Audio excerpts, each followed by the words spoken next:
चलो भाई, कल हमने दो टाइप की एनर्जी देखी थी। एक थे कौन से भाई? एक था सोलर कुकर। क्या था भाई?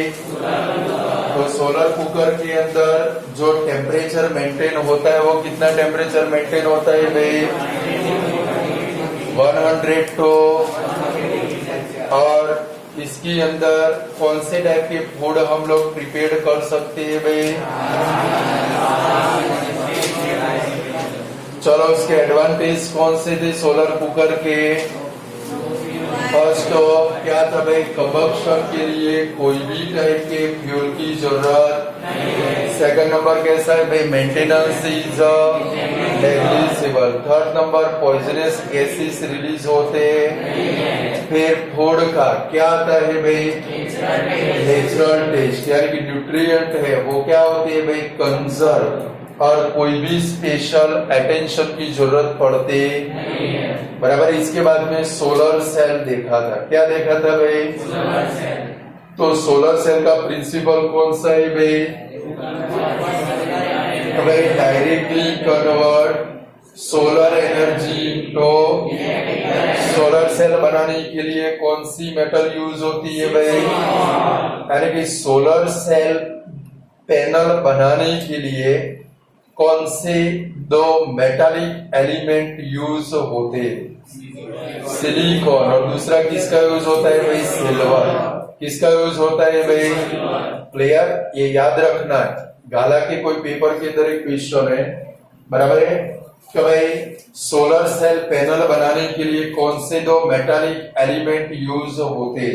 तो दो मेटालिक एलिमेंट यूज होते। एक है सिलिकॉन और दूसरा कौन सा है भाई? सिल्वर। चलो, आज के हमारे क्वेश्चन के अंदर जाते हैं। तो भाई कल हम लोगों ने वेव एनर्जी तक देखा था। अब हमारा नेक्स्ट क्वेश्चन है ओशन थर्मल एनर्जी।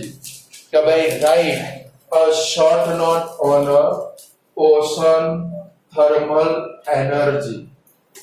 हमारी जो अर्थ है, तो भाई हम लोग जानते हैं तब हमारी जो अर्थ है वो अर्थ के ऊपर 75% जो स्पेस है वो 75% स्पेस कौन कवर करता है भाई? वाटर। कौन कवर करता है भाई? यानी कि ओशन हमारी अर्थ के ऊपर 75% स्पेस को वो क्या करते हैं भाई? कवर करते। क्या करते हैं भाई? और पूरे दिन में, यानी कि ड्यूरिंग इन अ डे, पूरे दिन के अंदर जैसे ही सोलर एनर्जी ये ओशन के वाटर के ऊपर इंसिडेंट होती है, तो भाई ओशन का जो वाटर है वो पूरे दिन में लॉट ऑफ अमाउंट के अंदर सोलर एनर्जी को वो क्या करते हैं भाई? एब्सॉर्ब करता है। क्या करता है भाई? अरे ओशन का जो वाटर है एवरी डे पूरे दिन में वो क्या करता है भाई? लॉट ऑफ अमाउंट के अंदर सोलर एनर्जी को क्या करता है भाई? एब्सॉर्ब करता है, जिसके कारण उसकी सरफेस का जो टेम्परेचर है वो टेम्परेचर क्या होता है भाई? इंक्रीज होता है। वाइल डीपर रीजन के अंदर जो वाटर प्रेजेंट है, डेप्थ के अंदर जो वाटर प्रेजेंट है, उसका टेम्परेचर है वो कैसा होता है भाई?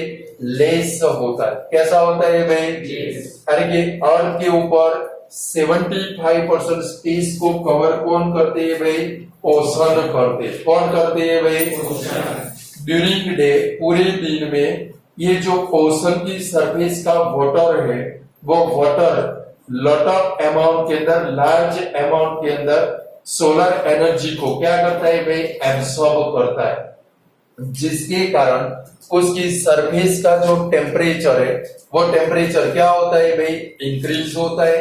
वाइल वही ओशन के अंदर डेप्थ के अंदर जो वाटर प्रेजेंट है, डीपर रीजन के अंदर जो वाटर प्रेजेंट है, उसका टेम्परेचर कैसा होता है भाई? लेस होता है। यानी कि यहाँ पर अपर सरफेस और डेप्थ की जो सरफेस है दोनों के बिटवीन के अंदर क्या बनता है भाई? एक टेम्परेचर का डिफरेंस। क्या बनता है भाई? और ये जो टेम्परेचर का डिफरेंस है उसको हम लोग थर्मल एनर्जी के अंदर कन्वर्ट कर सकते हैं। तो भाई ओशन की सरफेस और डेप्थ में जो वाटर है दोनों के बिटवीन में क्या बनता है भाई, टेम्परेचर का डिफरेंस। और ये जो टेम्परेचर का डिफरेंस बना, वो डिफरेंस को हम लोग किसके अंदर कन्वर्ट कर सकते हैं भाई, थर्मल एनर्जी के अंदर। और वो थर्मल एनर्जी से हम लोग क्या प्रोड्यूस कर सकते हैं भाई, इलेक्ट्रिसिटी को जनरेट कर सकते हैं। बट उसके लिए एक स्पेशल टाइप के प्लांट की जरूरत पड़ती है, जिसको बोलते हैं ओटीईसी। क्या बोलते हैं भाई, ओटीईसी, ओशन थर्मल एनर्जी कन्वर्जन।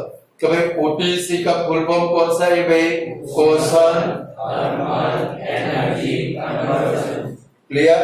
तो भाई ओटीसी का फुल फॉर्म कौन सा भाई, ocean thermal energy conversion. Clear. यानी कि अर्थ के ऊपर 75% स्पेस को ऑक्यूपाई कौन करते हैं भाई, ओशन। यानी कि वाटर 75% स्पेस को क्या करता है भाई, कवर करता है। और पूरे दिन में ये जो वाटर है, ओशन की जो सरफेस है, वो large amount of heat energy को क्या करती है भाई, एब्सॉर्ब करती है। क्या करती है भाई, और इसके कारण जो सरफेस का टेम्परेचर है, वो सरफेस का टेम्परेचर क्या होता है भाई, इंक्रीज होता है। वाइल डेप्थ के अंदर जो वाटर प्रेजेंट है, डीपर रीजन के अंदर जो वाटर प्रेजेंट है, उसका टेम्परेचर सरफेस के टेम्परेचर से कैसा होता है भाई, लेस होता है। यहाँ पर ओशन की दोनों सरफेस के बिटवीन में टेम्परेचर का जो डिफरेंस बनता है, वो डिफरेंस को हम लोग किसके अंदर कन्वर्ट कर सकते हैं भाई, थर्मल एनर्जी के अंदर। और वो थर्मल एनर्जी की मदद से हम लोग क्या जनरेट कर सकते हैं भाई, इलेक्ट्रिक एनर्जी। क्या जनरेट कर सकते हैं भाई, बट इसको अचीव कर सकते हैं एक स्पेशल टाइप का प्लांट है, ओशन थर्मल एनर्जी कन्वर्जन। ये प्लांट की मदद से, ओटीसी प्लांट की मदद से इसको हम लोग क्या कर सकते हैं भाई, अचीव कर सकते हैं। यानी कि सरफेस टेम्परेचर, कभी हम लोग इलेक्ट्रिक एनर्जी कब जनरेट कर पाएंगे, तो सरफेस का टेम्परेचर और उसके 2 किलोमीटर बिलो जो वाटर प्रेजेंट है, कि भाई सरफेस का टेम्परेचर और वो ओशन के 2 किलोमीटर डीपर रीजन के अंदर जो वाटर प्रेजेंट है, दोनों के बिटवीन में 20 केल्विन या तो 20 डिग्री सेंटीग्रेड का डिफरेंस हो, तो ही हम लोग क्या कर सकते हैं भाई, उसको इलेक्ट्रिक एनर्जी के अंदर कन्वर्ट कर सकते हैं। यानी कि इलेक्ट्रिक एनर्जी जनरेट करनी हो तो जरूरी क्या होता है भाई, कि भाई ओशन का सरफेस टेम्परेचर और उसके नीचे 2 किलोमीटर बिलो जो वाटर प्रेजेंट है, दोनों के बिटवीन में जो टेम्परेचर का डिफरेंस है, वो टेम्परेचर का डिफरेंस कितना होना चाहिए भाई, 20 केल्विन या तो कितना होना चाहिए भाई, 20 डिग्री सेल्सियस।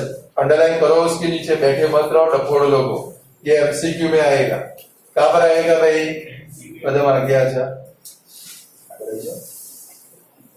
तो भाई इलेक्ट्रिक एनर्जी को जनरेट करने के लिए सरफेस टेम्परेचर और 2 किलोमीटर नीचे जो वाटर प्रेजेंट है, दोनों के बिटवीन में टेम्परेचर का कितना डिफरेंस होना चाहिए भाई, 20 केल्विन या तो कितना होना चाहिए भाई, 20 डिग्री सेल्सियस। दोनों के बिटवीन में क्या होना चाहिए भाई, डिफरेंस। तो भाई सपोज सरफेस का टेम्परेचर 40 डिग्री है, तो 2 किलोमीटर नीचे टेम्परेचर कितना होना चाहिए भाई, 20 डिग्री। कितना होना चाहिए भाई, 20 डिग्री।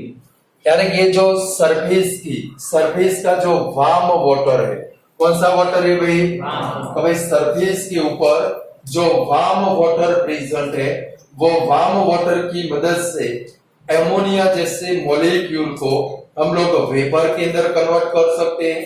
तो भाई सरफेस के बिटवीन में क्या हुआ भाई, टेम्परेचर का डिफरेंस, जिसके कारण सरफेस के ऊपर जो वार्म वाटर प्रेजेंट है, वो वार्म वाटर की मदद से हम लोग किसको भाई, एमोनिया जैसे मॉलिक्यूल को किसके अंदर कन्वर्ट कर सकते हैं भाई, वेपर के अंदर।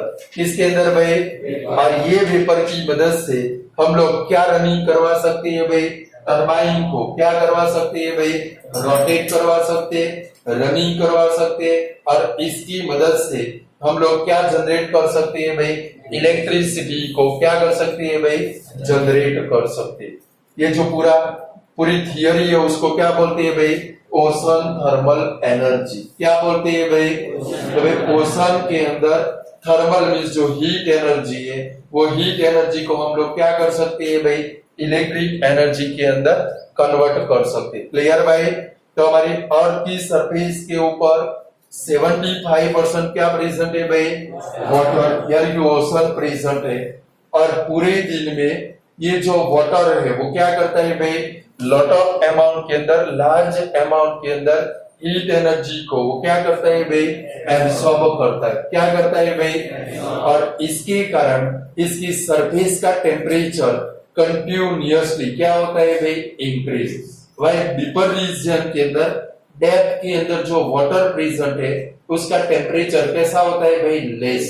यानी कि दोनों सरफेस के बिटवीन में जो टेम्परेचर का डिफरेंस बना, वो टेम्परेचर के डिफरेंस को हम लोग किसके अंदर कन्वर्ट कर सकते हैं भाई, थर्मल एनर्जी। कौन सी एनर्जी भाई, और वो थर्मल एनर्जी को किसके अंदर कन्वर्ट कर सकते हैं भाई, हम लोग इलेक्ट्रिकल एनर्जी। कौन सी एनर्जी भाई, बट इसको किसकी मदद से अचीव कर सकते हैं भाई, कौन से प्लांट की मदद से भाई, ओटीईपी। कौन सा भाई, और जिसका फुल फॉर्म कौन सा है भाई, यानी कि पेपर के अंदर आए give the full form of OTEP, तो आपको आना चाहिए। क्लियर। सेकंड नंबर, सरफेस का टेम्परेचर और 2 किलोमीटर नीचे डेप्थ के अंदर जो वाटर प्रेजेंट है, दोनों के बिटवीन का टेम्परेचर का डिफरेंस कितना होना चाहिए भाई, 20 केल्विन, या तो कितना होना चाहिए भाई, 20 डिग्री सेल्सियस। तो ही हम लोग उसमें से क्या जनरेट कर सकते हैं भाई, इलेक्ट्रिसिटी। और जो वार्मर वाटर है उसकी सरफेस की मदद से हम लोग क्या कर सकते हैं भाई, अमोनिया जैसा जो मॉलिक्यूल है उसको किसके अंदर कन्वर्ट कर सकते हैं भाई, वेपर के अंदर। वो वेपर की मदद से किसको रोटेट कर सकते हैं भाई, टरबाइन को। और उसकी मदद से हम लोग क्या जनरेट कर सकते हैं भाई, इलेक्ट्रिसिटी को क्या कर सकते हैं भाई, जनरेट कर सकते हैं। बोलो याद रहेगी शॉर्ट नोट की नहीं रहेगी, पढ़ लो पहले, शॉर्ट नोट पढ़ लो, फिर आगे बढ़े हम लोग।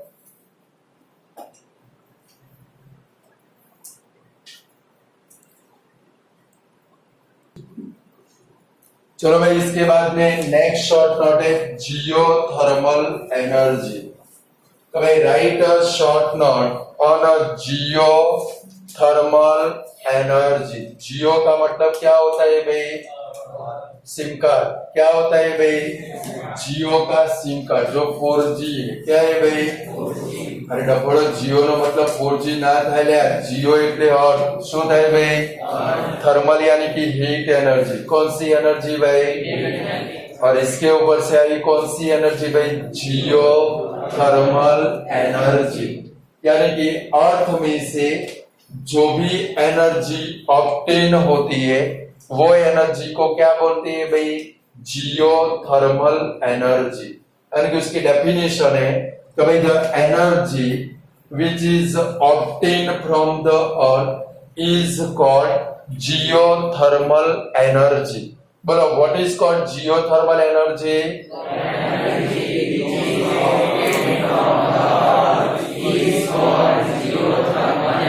यानी कि एनर्जी जो हमें कहां से मिलती है भाई, अर्थ में से। कहां से मिलती है भाई, ऐसी जो एनर्जी इसको क्या बोलते हैं भाई, जियोथर्मल एनर्जी। लाइक हमें पता है कि हमारी जो अर्थ है उसके कोर रीजन के अंदर क्या प्रेजेंट है भाई, मैग्मा। क्या प्रेजेंट है भाई, એટલે કે ગુજરાતીમાં કહેવાય લાવા રસ। શું કહેવાય ભાઈ, हमारे अर्थ के नीचे क्या प्रेजेंट है भाई, मैग्मा प्रेजेंट है। क्या प्रेजेंट है भाई, और इसके ऊपर बड़े बड़े रॉक प्रेजेंट है। क्या प्रेजेंट है भाई, ये जो मैग्मा है वो मैग्मा की हीट एनर्जी के कारण ये हमारे जो बड़े बड़े रॉक है वो कंटिन्यूअसली ये मैग्मा के अंदर क्या होते हैं भाई, मॉल्टन होते। क्या होते हैं भाई, क्योंकि मैग्मा की हीट एनर्जी इतनी ज्यादा है जिसके कारण जो बड़े बड़े रॉक है उसके अंदर क्या हो जाते हैं भाई, पिघल जाते हैं। क्या हो जाती है भाई, और ये जो मोल्टन रॉक है, तो भाई हमारी जो अर्थ है वो अर्थ के अंदर भी क्या प्रेजेंट है भाई, क्रैक प्रेजेंट है। क्या प्रेजेंट है भाई, और कभी कभी होता क्या है भाई, ये जो मोल्टन रॉक है वो मोल्टन रॉक वहां से अपवर्ड डायरेक्शन के अंदर आकर कभी कोई क्रैक उसको मिल गई, वो क्रैक में से कौन सी डायरेक्शन में आ जाती है भाई, अपवर्ड डायरेक्शन। और कोई प्लेस ऐसी मिले वहां पर वो क्या हो जाती है भाई, ट्रैप्ड हो जाती है। क्या हो जाती है भाई, तो भाई हमारी जो अर्थ है, अर्थ के नीचे क्या प्रेजेंट है भाई, मैग्मा। क्या प्रेजेंट है भाई, और ये मैग्मा के अंदर हमारी अर्थ के अंदर जो रॉक प्रेजेंट है, वो रॉक उसके अंदर क्या होते हैं भाई, मेल्टेड होते हैं। क्या होते हैं भाई, और ये जो मेल्टेड रॉक है वो अपवर्ड डायरेक्शन के अंदर पुश्ड होकर क्या होकर भाई, अपवर्ड डायरेक्शन के अंदर मेल्टेड रॉक पुश्ड होकर कोई एक प्लेस ऐसी मिलती है जहां पर वो क्या हो जाती है भाई, ट्रैप्ड। और जहां पर ट्रैप्ड हुए उसको बोलते हैं हॉट स्पॉट। क्या बोलते हैं भाई, अरे अपने पहला मोबाइल वालों हॉटस्पॉट नहीं भाई, और बड़े मोबाइल वाले हॉटस्पॉट की बात करते हैं। लॉकडाउन में खबर है हॉटस्पॉट कोने કહેવાય, મમ્મી જોડે માંગ્યું હોય તો કે ખાવાનું માંગ પણ હોટસ્પોટ તો નહીં આવે।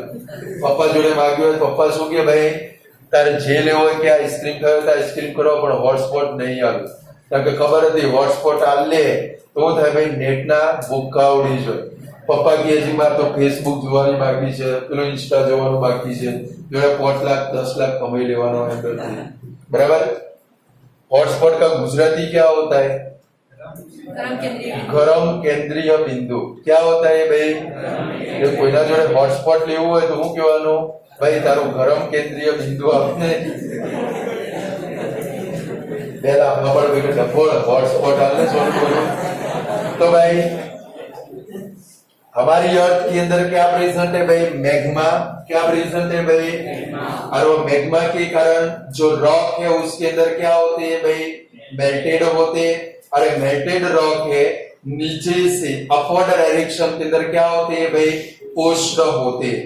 और पुश्ड होने के बाद कोई एक प्लेस के ऊपर वो क्या हो जाते हैं भाई, ट्रैप्ड हो जाते हैं। क्या हो जाती है भाई, वो जो प्लेस है उसको क्या बोलते हैं भाई, हॉटस्पॉट बोलते हैं। क्या बोलते हैं भाई, अब सपोज रेनी सीजन के अंदर बारिश आई, रेनी सीजन में बारिश ही आएगी ना भाई, तो भाई रेनी सीजन में बारिश आती है, वो वाटर क्या होता है भाई, अंडरग्राउंड होता है। क्या होता है भाई, और ये अंडरग्राउंड वाटर सपोज ऐसे हॉटस्पॉट के साथ में कांटेक्ट में आता है, वो तो क्या है भाई, जो हॉटस्पॉट है वहां पर तो लॉट ऑफ अमाउंट के अंदर क्या प्रेजेंट है भाई, हीट एनर्जी प्रेजेंट है। क्या प्रेजेंट है भाई, वहां से लेके नीचे तक क्या प्रेजेंट है भाई, हीट एनर्जी।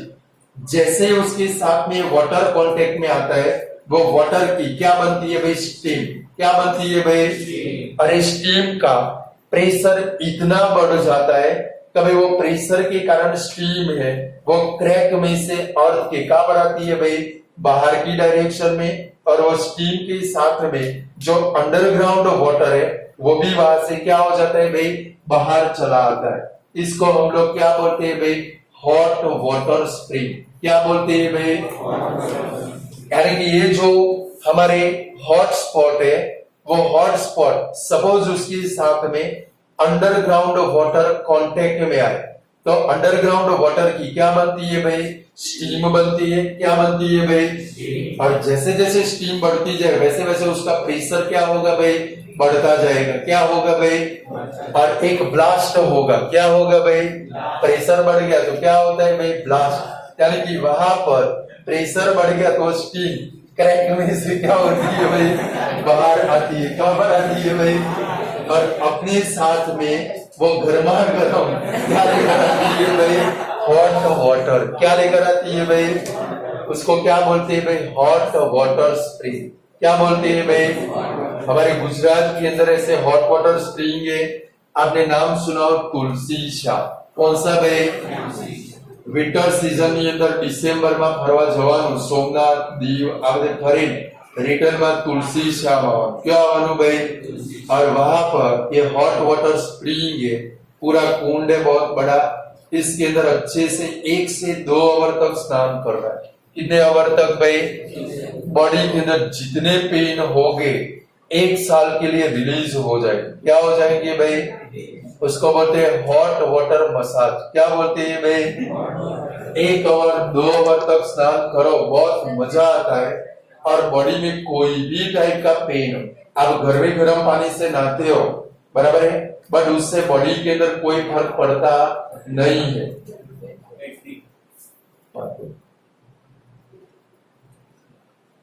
इससे कोई फर्क पड़ता नहीं है, बट वो हॉट वाटर कभी घूमने जाओ ना तो अंदर अच्छे से स्नान करना है, मिनिमम 1.5 से 2 आवर। कितने आवर तक भाई? बॉडी के अंदर जितने पेन होंगे अपने आप क्या होंगे भाई? रिलीज हो जाएंगे। क्या हो जाएंगे भाई? तो इसके साथ में एग्जाम्पल में लिख सकते तुलसी शाम। क्या लिखेंगे भाई? समझ गए? लास्ट में जहां पर हॉट वाटर स्प्रिंग लिखा है, फॉर एग्जाम्पल एट तुलसी शाम, बराबर है। चलो अब जहां पर हॉट वाटर स्प्रिंग है, अब आपको पता चल गया भाई नीचे क्या प्रेजेंट है भाई? स्टीम प्रेजेंट है। क्या प्रेजेंट है भाई? वो स्टीम तक हम लोग किसको डिप्ट कर सकते हैं भाई? पाइपलाइन को। किसको डिप्ट कर सकते हैं भाई? और पाइपलाइन को डिप्ट करेंगे तो अंदर से क्या निकलेगी भाई? स्टीम निकलेगी। वो स्टीम की मदद से हम लोग किसको चला सकते हैं भाई? टरबाइन। और टरबाइन चला तो इसकी वजह से हम लोग क्या जनरेट कर सकते हैं भाई? इलेक्ट्रिसिटी को क्या कर सकते हैं भाई? जनरेट कर सकते हैं। और इसकी जो मेंटेनेंस है, इसकी जो कॉस्ट है, कॉस्ट भी कैसी है भाई? बहुत कम कॉस्ट के अंदर हम लोग क्या कर सकते हैं भाई? इलेक्ट्रिसिटी को जनरेट कर सकते हैं। 2 कंट्री ऐसे नाम खास याद रखोगे, न्यूजीलैंड एंड यूएसए। कौन से 2 कंट्री है भाई? न्यूजीलैंड एंड यूएसए के अंदर ऐसे क्या बनाए है भाई? वो लोगों ने ये जियोथर्मल एनर्जी के ऊपर चलने वाले क्या बनाए भाई? पावर प्लांट, जिसकी मदद से वो क्या जनरेट करते हैं भाई? इलेक्ट्रिसिटी को जनरेट करते हैं। बोलो आप जियोथर्मल एनर्जी के बारे में लिख पाओगे तो जियोथर्मल एनर्जी किसको बोलते हैं भाई? The energy which is obtained from earth is called geothermal energy. हमारी अर्थ के नीचे क्या प्रेजेंट है भाई? मैग्मा। वो मैग्मा के अंदर बिगर रॉक है, वो क्या होते हैं भाई? मेल्टेड। क्या होते हैं भाई? और ये जो मॉल्टन रॉक है वो क्या होते हैं भाई? अपवर्ड डायरेक्शन के अंदर पुश्ड होते हैं, और कोई एक प्लेस के ऊपर वो क्या हो जाते हैं भाई? ट्रैप्ड हो जाते हैं, जिसको क्या बोलते हैं भाई? Hot spot. क्या बोलते हैं भाई? सपोज हॉट स्पॉट के साथ में अंडरग्राउंड वाटर कांटेक्ट में आता है तो उसकी क्या बनती है भाई? स्टीम। और स्टीम का प्रेशर इतना बढ़ जाता है कि वो स्टीम क्रैक में से जब बाहर आती है अपने साथ में किसको लेकर आती है भाई? Hot water. किसको लेकर आती है भाई?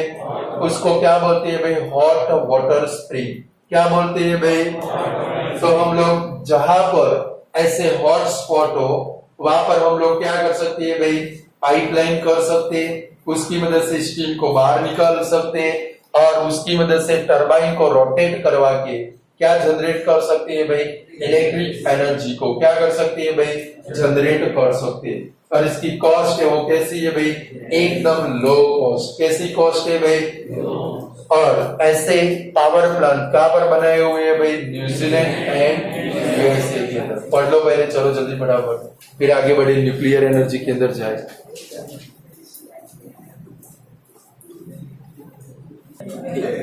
चलो भाई, नेक्स्ट शॉर्ट नोट है न्यूक्लियर एनर्जी। बस तो भाई write a short note on nuclear energy और how nuclear energy is generated. ये जो एनर्जी है nuclear energy, nuclear fusion, nuclear hazard, ये खास तैयार करने, क्योंकि बोर्ड की एग्जाम में इनमें से कोई एक टपकने वाला। समझ गए भाई? Nuclear energy, nuclear fusion, nuclear hazard, consequence, ये 4 में से कोई एक क्वेश्चन बोर्ड की एग्जाम के अंदर होगा। कभी न्यूक्लियर एनर्जी किसको बोलते हैं भाई? कभी न्यूक्लियस का जब भी फिजन होता है, यानी कि कोई एक चीज टूटती है या तो दो चीजें एक दूसरे के साथ में जुड़ती है, यानी कि कंबाइन होती है, जो टूटती है इसको बोलते हैं फिजन। क्या बोलते हैं भाई? जो टूटती है, अच्छे से मतलब समझना, जो टूटती है इसको क्या बोलते हैं भाई? फिजन। एक में से दो बनते, कितने बनते हैं भाई? तो भी एनर्जी जनरेट होती है। और जब दो चीजें जुड़ती है बराबर, तो दो में से क्या बनता है भाई? एक बनता है। क्या बनता है भाई? तो भी वहां पर एनर्जी क्या होती है भाई? जनरेट होती है। यानी कि न्यूक्लियस की दो टाइप की प्रोसेस है। एक है फिजन, FISSION। फिजन का मतलब होता है टूटना। क्या होता है भाई? और दूसरी प्रोसेस है फ्यूजन, FUSION। फ्यूजन का मतलब क्या होता है भाई? फ्यूज्ड होना। क्या होना भाई? जुड़ जाना। उसके अंदर भी क्या जनरेट होती है भाई? एनर्जी जनरेट होती है। यानी कि जब भी न्यूक्लियस का फिजन हो, क्या हो भाई? तो उसके अंदर से जो एनर्जी जनरेट होती है वो एनर्जी को क्या बोलते हैं भाई? Nuclear energy. क्या बोलते हैं भाई? Nuclear energy is generated in the process of nuclear fission. करके जब भी न्यूक्लियर फिजन का रिएक्शन होता है, वो न्यूक्लियर फिजन के रिएक्शन के अंदर क्या जनरेट होती है भाई? एनर्जी जनरेट होती है। और heavier nucleus like uranium, plutonium, thorium, ये जो एलिमेंट है इनको यम एलिमेंट बोलते हैं। क्या बोलते हैं भाई? इनको क्या बोलते हैं भाई? यम एलिमेंट। क्या बोलते हैं भाई? यमराज किसको बोलते हैं? जो मृत्यु के देवता होते हैं उसको क्या बोलते हैं भाई? यमराज बोलते हैं। क्या बोलते हैं भाई? और इसके ऊपर से इनके पीछे लगा क्या भाई? यूरेनियम, प्लूटोनियम, थोरियम, यम लगा। क्या लगा भाई? ये जो एलिमेंट है वो रेडियो एक्टिव एलिमेंट है। कौन से एलिमेंट है भाई? थोड़े हमारी टेक्स्ट बुक से बाहर जाए और बाहर जाकर समझते हैं कि भाई चैप्टर नंबर 5 के अंदर हम लोग पूरा क्या समझे भाई? Modern periodic table. और वो मॉडर्न पीरियोडिक टेबल के अंदर कितने एलिमेंट प्रेजेंट है भाई? 118 एलिमेंट। कितने एलिमेंट है भाई? और हर एक एलिमेंट को कौन से फॉर्म में अरेंज किया है भाई? एटॉमिक नंबर के इंक्रीजिंग ऑर्डर में। कौन से ऑर्डर में अरेंज किया है भाई? एटॉमिक नंबर के इंक्रीजिंग ऑर्डर में। तो ये जो मॉडर्न पीरियोडिक टेबल है उसके अंदर एलिमेंट जिनका एटॉमिक नंबर 92 से बढ़ता है, तब एलिमेंट जिनका एटॉमिक नंबर 92 से इंक्रीज होता है, वो जो एलिमेंट है इनको बोलते हैं ट्रांस यूरेनिक एलिमेंट। क्या बोलते हैं भाई? Transuranic element. यानी कि ये जो एलिमेंट है वो एलिमेंट के अंदर नंबर ऑफ प्रोटॉन के सामने जो नंबर ऑफ न्यूट्रॉन है वो लगभग कितने हो जाते हैं भाई? डबल। कितने हो जाते हैं भाई? लाइक सोडियम का एटॉमिक मास है 23, इसके अंदर 11 प्रोटॉन है, 12 न्यूट्रॉन। कितने न्यूट्रॉन है भाई? और इसके कारण इसका एटॉमिक मास क्या बना भाई? P+N, प्रोटॉन प्लस न्यूट्रॉन 23 बना। बट एलिमेंट जिनका एटॉमिक मास 92 से बढ़े, वो जो एलिमेंट है उनके अंदर नंबर ऑफ प्रोटॉन के सामने नंबर ऑफ न्यूट्रॉन कैसे हो जाते हैं भाई? डबल जितने। कितने हो जाते हैं भाई? और इसके कारण ये जो एलिमेंट है उनका जो न्यूक्लियस है वो कैसा बनता है भाई? अनस्टेबल। कैसा बनता है भाई? और वो अनस्टेबल बनने के कारण उसके न्यूक्लियस में से डिफरेंट टाइप के रे इमिटेड होते, alpha, beta and gamma type के रे उसमें से क्या होते हैं भाई? इमिटेड होते। इसके कारण ये जो एलिमेंट है इनको क्या बोलते हैं भाई? Radio active element. क्या बोलते हैं भाई? लाइक किसी की शादी में आप लोग गए, बराबर है, समर सीजन है, उन्हाळे की सीजन है, और वहां पर अच्छा अच्छा खाना बना है और आप लोग एक साल के भूखड़े 12 जैसे हो, कभी 50 के लिस्ट में हमारा नंबर आया नहीं है, पिछले एक साल से किसी का भी 50 के लिस्ट में नंबर आया और 50 के लिस्ट में सपोज नसीब के कारण नंबर आ गया, तो वहां पर जाकर हम लोग क्या करते हैं भाई, जो भी मिला वो सारा क्या करते हैं भाई, खाना खा लेते हैं। यानी कि हमारी कैपेसिटी बाहर का खाना खा लेते हैं। समर सीजन है, जैसे ही घर पे आते हैं हमारा न्यूक्लियस कैसा हो जाता है भाई, अनस्टेबल। कैसा हो जाता है भाई, रूमમાં આ બાજુથી પેલી બાજુથી આ બાજુ દોડમ દોડી કરીએ છીએ, करते कि नहीं करते, फैन ऑन करते ने, एसी ऑन करते ने, पानी पीते, तो भी हमारा न्यूक्लियस है वो कैसा हो जाता है भाई, अनस्टेबल। और हमारे में से क्या होती है भाई, अल्फा बीटा और गेमा टाइप के जो रेडिएशन है, थोड़ी देर के बाद क्या होती है भाई, इमिट होती है। क्या होती है भाई, सेम ये वाले एलिमेंट है। तो भाई हम लोग अपनी थियरी के अंदर आ जाए, कहां पर आ जाए भाई, तो भाई इनको यम एलिमेंट क्यों बोलते, समझ गए। इनमें से क्या रिलीज होते हैं भाई, रेडिएशन। क्या इमिटेड होते हैं भाई, तो भाई न्यूक्लियस के फिजन के कारण जो भी एनर्जी जनरेट होती है वो एनर्जी को क्या बोलते हैं भाई, न्यूक्लियर एनर्जी। क्या बोलते हैं भाई, heavier nucleus like uranium, plutonium, thorium. Like Hiroshima के ऊपर जो एटम बम डाला था वो यूरेनियम में से बना था। किसमें से बना था भाई, और नागासाकी के ऊपर जो एटम बम डाला था वो पोलोनियम में से बना था। किसमें से बना था भाई, वो यूरेनियम का आइसोटॉप है। किसका आइसोटॉप है भाई, यूरेनियम का एक आइसोटॉप है पोलोनियम। दोनों कौन से एलिमेंट है भाई, रेडियो एक्टिव एलिमेंट। यानी कि ये जो एलिमेंट है यूरेनियम, थोरियम, प्लूटोनियम, पोलोनियम, इनके न्यूक्लियस के ऊपर हम लोग लाइटर न्यूट्रॉन को बम्बार्ड करें। क्या करें भाई, तो भाई लाइटर न्यूट्रॉन को उसके न्यूक्लियस के ऊपर क्या करें भाई, बम्बार्ड करें। तो ये जो लाइटर न्यूट्रॉन है वो क्या करते हैं भाई, उसके न्यूक्लियस को स्प्लिट करते। क्या करते हैं भाई, उसके न्यूक्लियस को क्या कर देते हैं भाई, तोड़ देते। क्या कर देते हैं भाई, ये जो रिएक्शन है इसको क्या बोलते हैं भाई, चेन रिएक्शन। क्या बोलते हैं भाई, चेन रिएक्शन कैसे चलता है आपकी टेक्स्ट बुक के अंदर तो वेरी शॉर्ट है। तो भाई जो एटम बम बनता है वो भी यूरेनियम में से बनता है। जो न्यूक्लियर पावर रिएक्टर होते हैं जो इलेक्ट्रिसिटी जनरेट करते हैं, दोनों के अंदर सेम प्रोसेस है, दोनों के अंदर चेन रिएक्शन होता है। कौन सा रिएक्शन भाई, बट जो पावर प्लांट है उसके अंदर कंट्रोल्ड प्रोसेस होती है और एटम बम के अंदर अनकंट्रोल्ड प्रोसेस है। यानी कि न्यूट्रॉन को बम्बार्ड किया, वो न्यूट्रॉन क्या करेगा भाई, यूरेनियम के न्यूक्लियस को तोड़ देगा। क्या करेगा भाई, और एक के क्या करेगा भाई, दो टुकड़े। जैसे ही वो न्यूट्रॉन उसके ऊपर बम्बार्ड होता है, उसके न्यूक्लियस को स्प्लिट करता है, दूसरे नए दो न्यूट्रॉन बनते।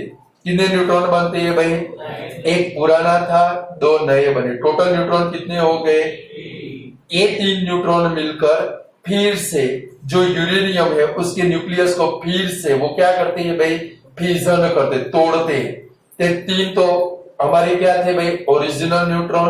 और हर एक में से हर बार कितने न्यूट्रॉन बनेंगे भाई, दो न्यूट्रॉन। कितने बनेंगे भाई, टोटल न्यूट्रॉन कितने हो गए भाई, 9 न्यूट्रॉन। कितने हो गए भाई, 3 ओरिजिनल थे, 6 नए बन गए।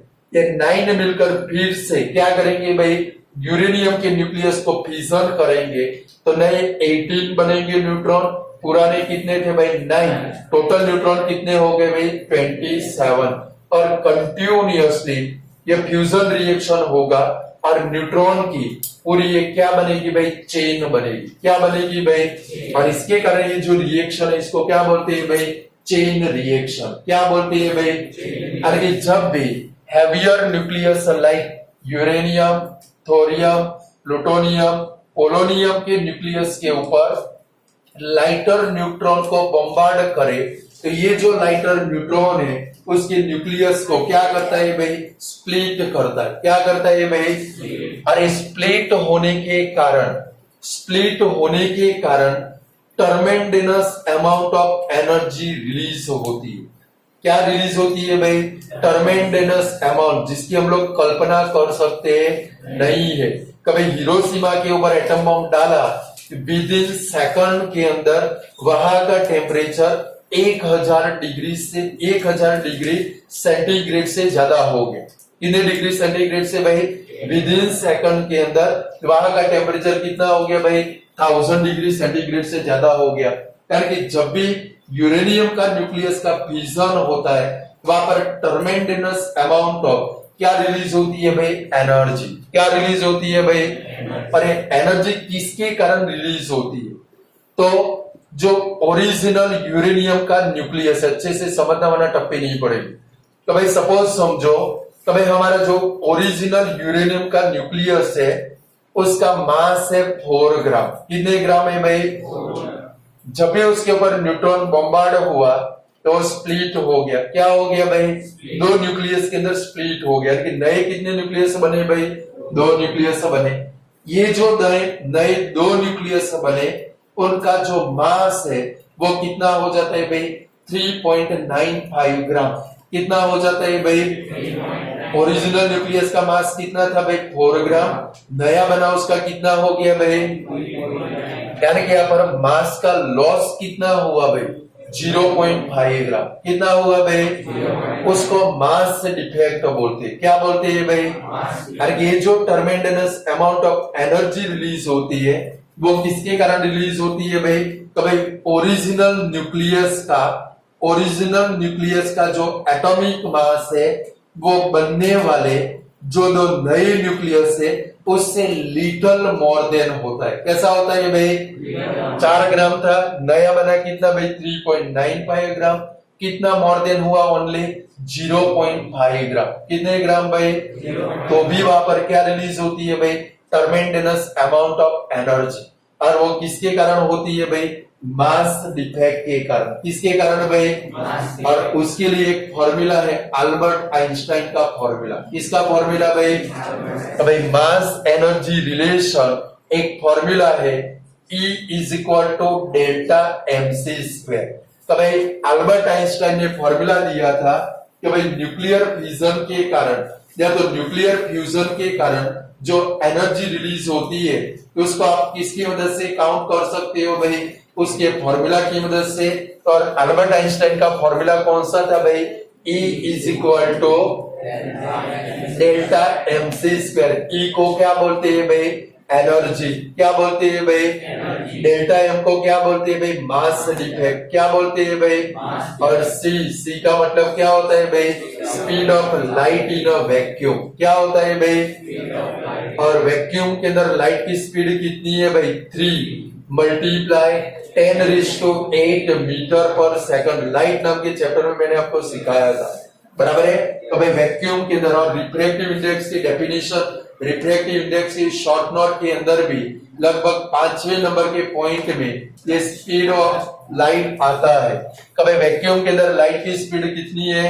3 मल्टीप्लाई 8 मीटर पर सेकंड। बट फॉर्मूला कौन सा है आइंस्टाइन का? देखो तो जरा, E = mc स्क्वायर। m यानी कि 0.5 है, c का स्क्वायर करो तो 3 का स्क्वायर कितना होगा? 9। 10⁸ का स्क्वायर करो तो कितना होगा भाई? 10⁻16। और इसको किलोमीटर में कन्वर्ट करो तो लगभग कितना होता है भाई? वो तो मीटर पर सेकंड है, किलोमीटर में कन्वर्ट करे तो कितना होगा भाई? तो भाई 3 हमारे पास था, कितना मास डिफेक्ट? 0.5 मल्टीप्लाई 9 कर दो 4.5 मल्टीप्लाई कितना होता है भाई? 10⁻13। यानी कि 4.5 के पीछे 45 के पीछे आपको कितने जीरो लगाने के हैं भाई? 12 जीरो। कितने जीरो भाई? सिर्फ 0.5 ग्राम मास डिफेक्ट हुई। कितने ग्राम भाई? और कितनी एनर्जी रिलीज हुई भाई?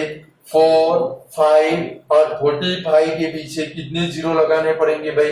12 जीरो। कितने जीरो भाई? इतनी एनर्जी, यानी कि ट्रमेंडस अमाउंट ऑफ एनर्जी क्या होती है भाई? रिलीज होती है। और वो किसके कारण रिलीज होती है भाई? मास डिफेक्ट के कारण। किसके कारण भाई? ऐसा माना जाता है कि भाई जब भी यूरेनियम के न्यूक्लियस का फिजन होगा, यूरेनियम के न्यूक्लियस का जब भी फिशन होगा तो उसमें से जो एनर्जी रिलीज होती है, एक कोल को बर्न करो, कभी कोल को बर्न करो, उसमें से जो एनर्जी रिलीज होती है उससे 10 million time more than energy release होती है। मिलियन का मतलब क्या होता है? फोर्थ स्टैंडर्ड के अंदर कंपल्सरी ब्लैंक आती थी, 1 million is equal to blank blank, कितना आता था भाई? 10 लाख। अगर एक कोल को बर्न करो, एक कोल को बर्न करो, उसमें से जो एनर्जी रिलीज होती है उससे कितने मिलियन टाइम ज्यादा भाई? 10 मिलियन टाइम ज्यादा एनर्जी किसमें से रिलीज होती है भाई? यूरेनियम के फिजन में से। किसमें से होती है भाई? यानी कि हमारी ओल्ड बुक के अंदर था 3 लाख केजी कोल को बर्न करो। कितने लाख केजी?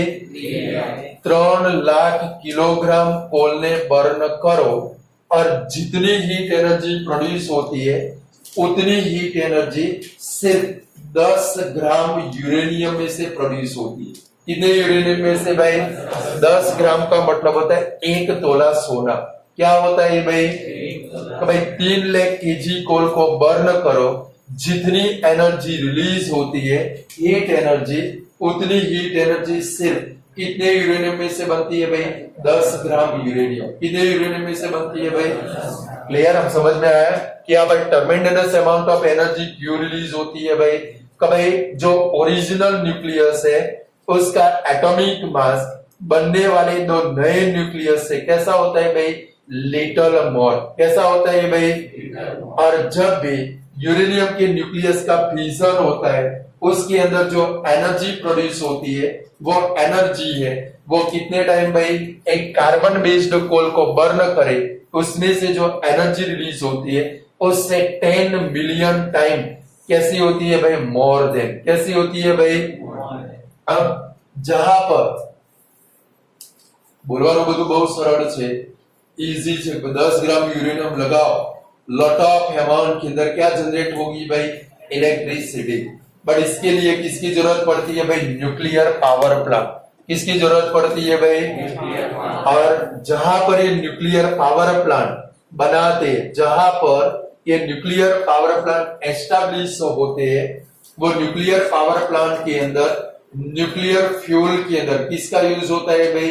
यूरेनियम। किसका यूज होता है भाई? और ये जो पावर प्लांट है वो सेल्फ सस्टेनिंग होते। कैसे होते हैं भाई?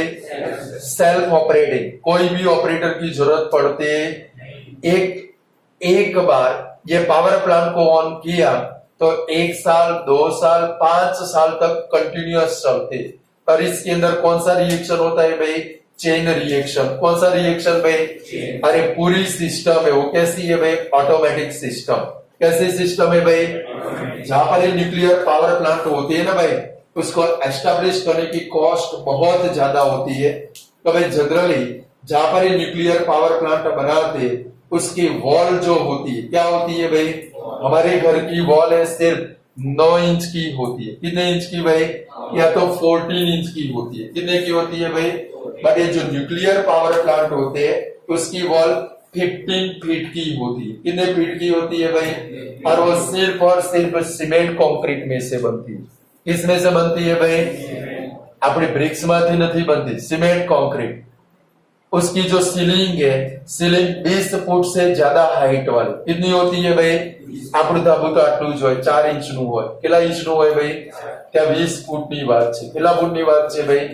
तो कि अगर इसके अंदर ब्लास्ट हो जाए, जो न्यूक्लियर पावर प्लांट है वो भी वन टाइप ऑफ क्या है भाई?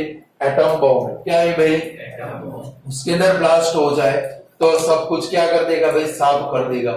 एटमोस्फियर के अंदर रेडिएशन है वो क्या होगा भाई? रिलीज हो जाएगा। क्या हो जाएगा भाई?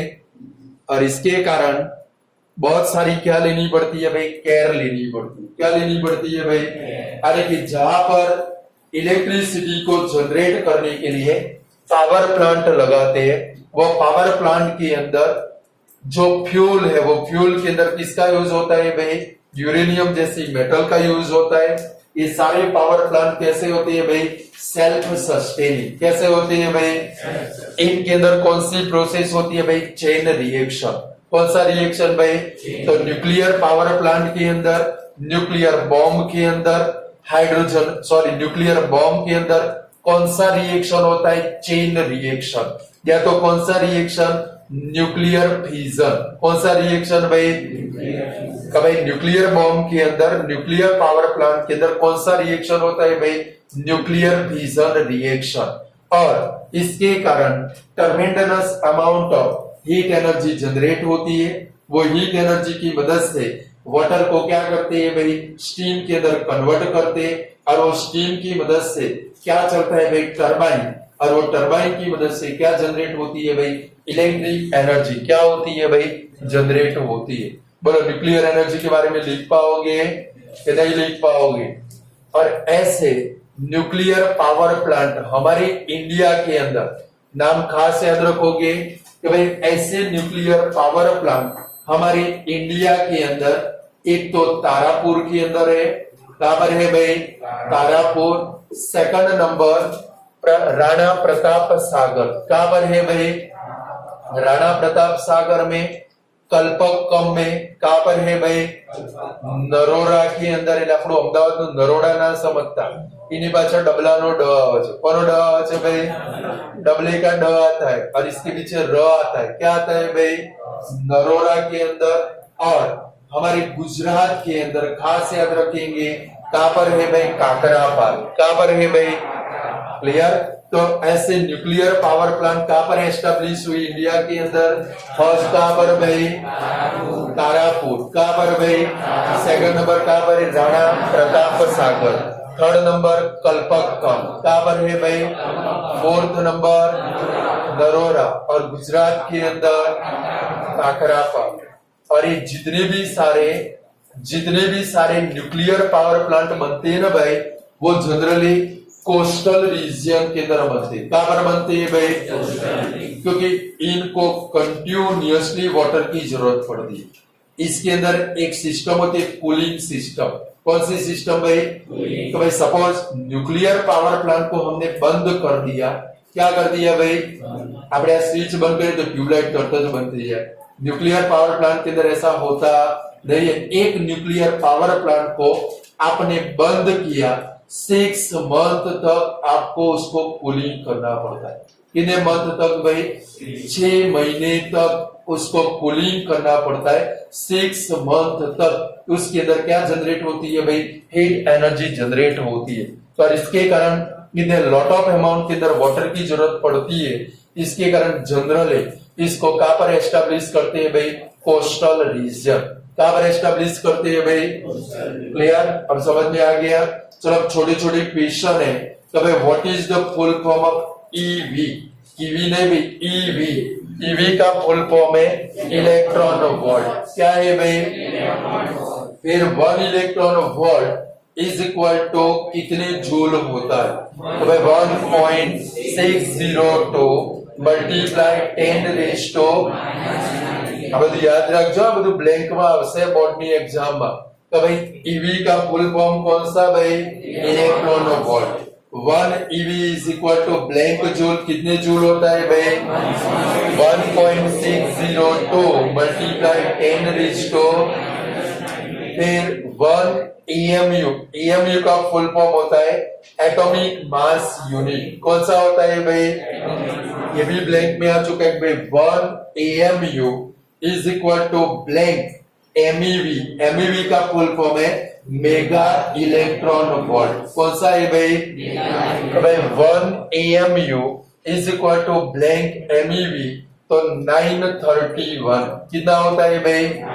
तो भाई 1 EMU बराबर कितने MEV होते हैं भाई? 931। याद रहेंगे भाई। ईवी का फुल फॉर्म कौन सा? Electron volt. कौन सा भाई? चलो 1 EV बराबर कितने जूल होते हैं भाई?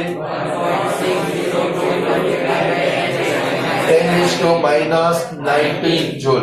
चलो 1 EMU इज इक्वल टू कितने MEV हो गए भाई? 931। कितने हो गए भाई? चौथा जितना रखते हैं। कल का टाइम है 8 to 9। कौन सा टाइम है भाई? मॉर्निंग में 8 to 9। कौन सा टाइम है भाई? क्लियर? नहीं जवाब बस। और क्या चाहते हैं कि सोना चाहिए